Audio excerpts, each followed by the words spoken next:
हाथ लगाए बिना कुकर में जितना चाहो बर्तन धो सकते हो। दोस्तों कभी कभी क्या होता है कि बर्तन इतना गंदा हो जाता है, जल जाता है, तो उसको हम एक तरफ फेंक के रख देते हैं। लेकिन आज मैं जो ट्रिक देने वाली हूँ, छू मंतर होने वाली है आपका जला हुआ बर्तन।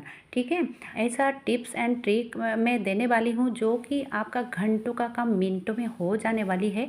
बहुत ही यूज़फुल और बहुत ही काम की वीडियो होगी दोस्तों। हेलो दोस्तों, वेलकम बैक मेरे चैनल पे। हर दिन की तरह आप सबका स्वागत है। चलिए वीडियो को शुरू करते हैं। तो यहाँ पे मैंने लिया है सोयाबीन, और सोयाबीन तो हर किसी के घर में बनता ही है। और उसके लिए क्या करते हैं कि भिगोने के लिए हम गैस जलाते हैं, पानी गर्म करते हैं।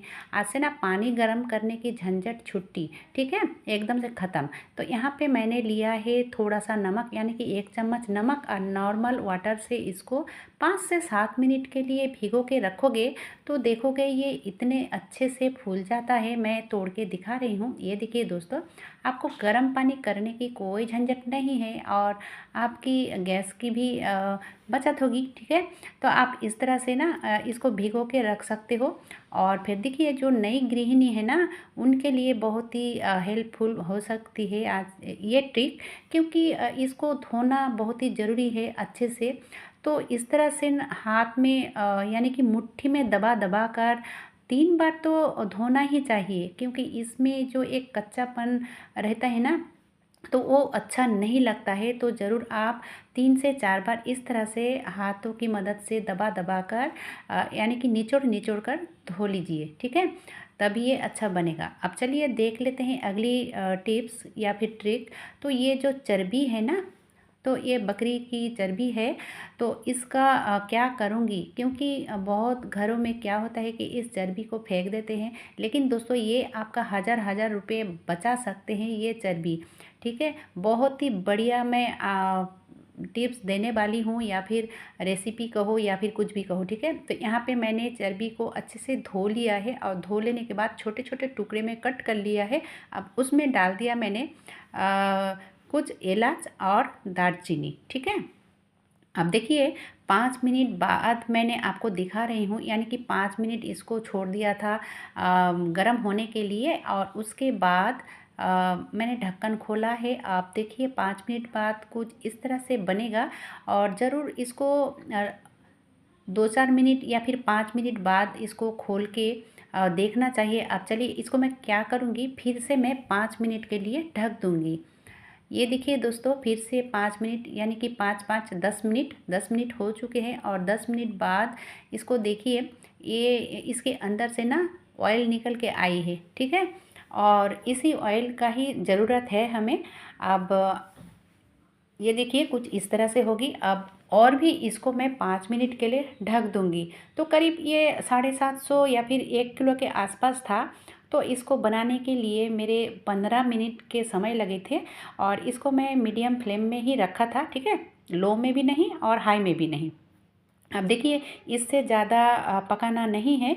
अब मैंने गैस को बंद कर लिया है। अब उसके बाद देखिए कुछ इस तरह से मैंने एक प्लेट लिया है। यहाँ पे लिया है जो चाय वाली छन्नी होती है ना, उसी का ही इस्तेमाल किया है। लेकिन दोस्तों इसमें जो प्लास्टिक की छन्नी होती है ना, बिल्कुल भी यहाँ नहीं चलेगी। ठीक है, स्टील की ही छन्नी लेना चाहिए। अब इसको इस तरह से छान लिया। छानना बहुत ही ज़रूरी है। ये देखिए ये ऑयल एकदम से बन के तैयार है। अब क्या करूँगी कि इसको ना ठंडा होने के लिए छोड़ दूँगी। तो वीडियो को जल्दी जल्दी ख़त्म करनी है, इसीलिए मैंने थाली के नीचे ना फ्रिज का रखा हुआ ठंडा पानी दिया था। और सच कहूँ तो उसके बाद ठंडा करने के बाद मैं इसको फ्रीज़र के अंदर रख दिया था 20 मिनट के लिए, और ये ऐसे बन के तैयार हुआ है। इसका मैं क्या करती हूँ, कैसे कहाँ इस्तेमाल करूँगी, आप वीडियो को स्किप ना करके पूरा वीडियो को देखते रहिए। ये बहुत ही काम की चीज़ है दोस्तों। तो अब क्या करनी है कि इसको करूँगी ना कट, तो मैं जैसे चाहूँगी वैसे कट नहीं होगा ये। तो जिस तरह से होता है उस तरह से कट कर लूँगी। तो चलिए जितना हो सके मैं इस तरह से छोटे छोटे टुकड़े कर लिया है। आप देखिए इसको कैसे कहाँ इस्तेमाल करना है। ये देखिए दोस्तों, कुछ इस तरह से बनके तैयार हुआ है। अब यहाँ पे मैंने लिया है एक टिफ़िन बॉक्स, और उसके अंदर इसको डाल दूँगी। ठीक है, आप देखकर हैरान रह जाओगे कि इस चर्बी से हम क्या-क्या कर सकते हैं।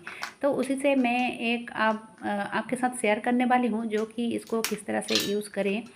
तो सबसे पहले मैं कहूँगी, इसको अगर आप इस तरह से बाहर ही रख देते हो ना, तो ये करीब 3 से 4 महीने तक ख़राब नहीं होता है। अगर आप इसको नॉर्मल फ्रिज में रखते हो, तो आप जितना दिन चाहो आप रख सकते हो, ठीक है? ख़राब नहीं होता है, ये बहुत ही बढ़िया तरीका है। अब दूसरा तरीका क्या है, जिस तरह से मैंने उस चर्बी को बनाया ना, तो यही चर्बी मैं अब इस तरह से भी बना के रखा हुआ है। जो दही के हांडी होती है ना, तो उसमें मैंने इस तरह से छान के रख दिया था, और इसी में ही मैं रख दूँगी। इसको फ्रिज में नहीं रखूँगी, इसको बाहर ही रखूँगी, और ये करीब 3 से 4 महीने तक अच्छा रहता है, ख़राब नहीं होता है। अब देखिए दोस्तों, ये जो पराठे वगैरह हम खाते हैं ना, तो ऑयल से खाते हैं। अगर आप चर्बी की जो ऑयल है ना, उससे अगर आप पराठे करते हो, तो इसका टेस्ट एकदम से अलग होता है, बहुत ही बढ़िया होता है। और वो जो मैंने इलायची और दालचीनी देकर किया है ना, उसके लिए इसकी जो फ्लेवर है बहुत ही अच्छा बन के तैयार होता है। तो इस तरह से आप पूरियाँ हो या फिर पराठे हो या फिर कोई भी रोटी आटे का जो आप तलते हो ना, तो इसी से आप तल सकते हो, बहुत ही अच्छा होता है, ठीक है? चलिए अब देख लेते हैं कुकर की टिप्स। तो क्या होता है कि यहाँ पे मैंने किया था राइस, और आप देख सकते हो ये इतना अच्छे से चिपक गया है कि इसको उठाना बहुत ही डिफ़िकल्ट है, ठीक है? अगर हम इस झूना से उठाते हैं, तो हमारी जो शक्ति है, बहुत ही इसमें ज़्यादा ज़ोर लगानी पड़ती है, ठीक है? तो ज़ोर लगाने की कोई ज़रूरत नहीं है। मैं बहुत ही सरल तरीके बताऊंगी, जो कि आपको रगड़ना, घसना, मजना कुछ नहीं करना पड़ेगा। तो यहाँ पे जितने दूर से जला हुआ है, उतने दूर से मैंने पानी डाल दिया है। अब इस उसी पानी में मैंने डाल दूँगी बेकिंग सोडा। हाँ दोस्तों, जो सोडा हम खाने में यूज़ करते हैं ना, वही सोडा। अब चलिए इसको उठा दिया गैस के ऊपर, यानी कि चूल्हा के ऊपर, और इसमें थोड़ा-सा मैंने डाल दिया डिश वॉश, ठीक है? 1 चम्मच या फिर आधा चम्मच करीब। अब उसमें और एक चीज़ डालूँगी, आप चाहो तो नहीं भी डाल सकते हो। यहाँ पे मैंने नींबू का रस डाला है। तो अगर डालोगे तो ये इतना पावरफुल बन के तैयार होता है। देखिए, इसको 2 से 3 मिनट तक बॉईल करनी है। तो ऐसे क्यों बॉईल करें, इसमें हम कुछ बर्तन भी डाल सकते हैं, जैसे कि आपका चाय वाला कटोरी हो या फिर ग्लास हो, जो स्पॉट बन गया है और ये ख़त्म ही नहीं होता है मांजने के बाद भी, तो आप इस तरह से उसी बर्तन को इसके अंदर डाल सकते हो, और देखोगे ना, आपको मांजना भी नहीं पड़ेगा। ये इतना अच्छा से क्लीन होगा, लगेगा कि आज ही आप ख़रीद के लाए हो। बहुत ही अच्छा प्रोसेस है ये, क्योंकि ये जो मैंने किया है ना, कुकर जलने के बाद, यानी कि कुकर में जो लगी हुई थी खाना वगैरह, तो उसके लिए मैंने ये तरीका अपनाया है। आप महीने में एक बार इस तरह से कर सकते हो, और ये पानी कितना क्या कुछ कर सकता है, आप सिर्फ देखते रहिए। ये देखिए दोस्तों, जो ग्लास और कटोरी मैंने डाला था ना, तो ये वो एकदम से क्लीन हो चुका है। जो स्पॉट गिरा हुआ था ना, वो भी एकदम से ख़त्म हो चुका है। अब देखिए, पानी तो बहुत गर्म है। तो इस तरह से स्पैचुला या फिर चम्मच की मदद से आप कर लोगे, तो देखोगे आपको मांजना घसना भी नहीं पड़ेगा। अब देखिए, ये जो कटोरी है ना, तो ये बहुत दिन से काले पड़े हुए हैं। तो मैं इस पानी को आज तैयार किया है, तो उसी पानी में मैंने उसको डाल दिया, ताकि वो भी अच्छे से फूल जाए। और तब तक इस कटोरी को हम धो लेते हैं, ठीक है? तो थोड़ा सा आप माँज लेते हो, तो देखोगे ये इतना चमकेगा कि आपको अच्छा लगेगा कि ये आपने ही किया है, ठीक है? और ये जो काले पड़ चुके थे ना, तो अंदर की साइड तो क्लीन हो चुका है, और फिर भी मैंने स्क्रबर की मदद से थोड़ा इसको क्लीन कर लूँगी। और जो बाहर की साइड एकदम से काले पड़ चुके हैं ना, तो उसके लिए मैंने ये जो रेत होती है, तो रेत हो या फिर मैं जो अभी अभी दिया है, इसमें ये है जो दिया होती है ना, तो दिया का मैं पाउडर बना के रखा है, और ये बहुत ही असरदार होती है दोस्तों। ये देखिए, उसी पानी में डालने के कारण ये ना 1-2 बार घसने से ही आप देख सकते हो कितना अच्छा से क्लीन होता है। बहुत ही अच्छा है, आपका जो है ना, मेहनत नहीं लगेगी, बिल्कुल भी नहीं लगेगी, और आपका सालों पुराना, सालों जला हुआ हुआ बर्तन चमका सकते हो, और वो भी कुछ ही मिनटों में, ठीक है। 1 मिनट में ही ये क्लीन हो जाता है। मैं धो के भी दिखाऊँगी, जो कि मेरे सालों से ये काले पड़ चुके थे, और ये जो पानी है अभी भी बहुत ही पावरफुल होती है। और क्या, तो और भी जो दूसरा बर्तन है स्टील की, मैं उसमें डाल दिया, ठीक है। और इसमें भी मैंने थोड़ा-सा जो दिया का पाउडर था ना, उसको भी डाल दिया। तो अगर आप घर में दिया का पाउडर हो, या फिर रेत हो, या फिर जो चूल्हे वाली जला हुआ लकड़ी जला हुआ जो छाई होती है ना, उसको भी अगर आप रखते हो तो बहुत ही काम आता है। ये देखिए दोस्तों, जैसे कि कुकर भी जला हुआ था, और उसी पानी को गर्म करने के कारण ये देखिए 1-2 बार घसने से ही ये एकदम से चकाचक हो जाता है, ठीक है। तो बहुत ही ये असरदार और बहुत ही पावरफुल ये पानी है।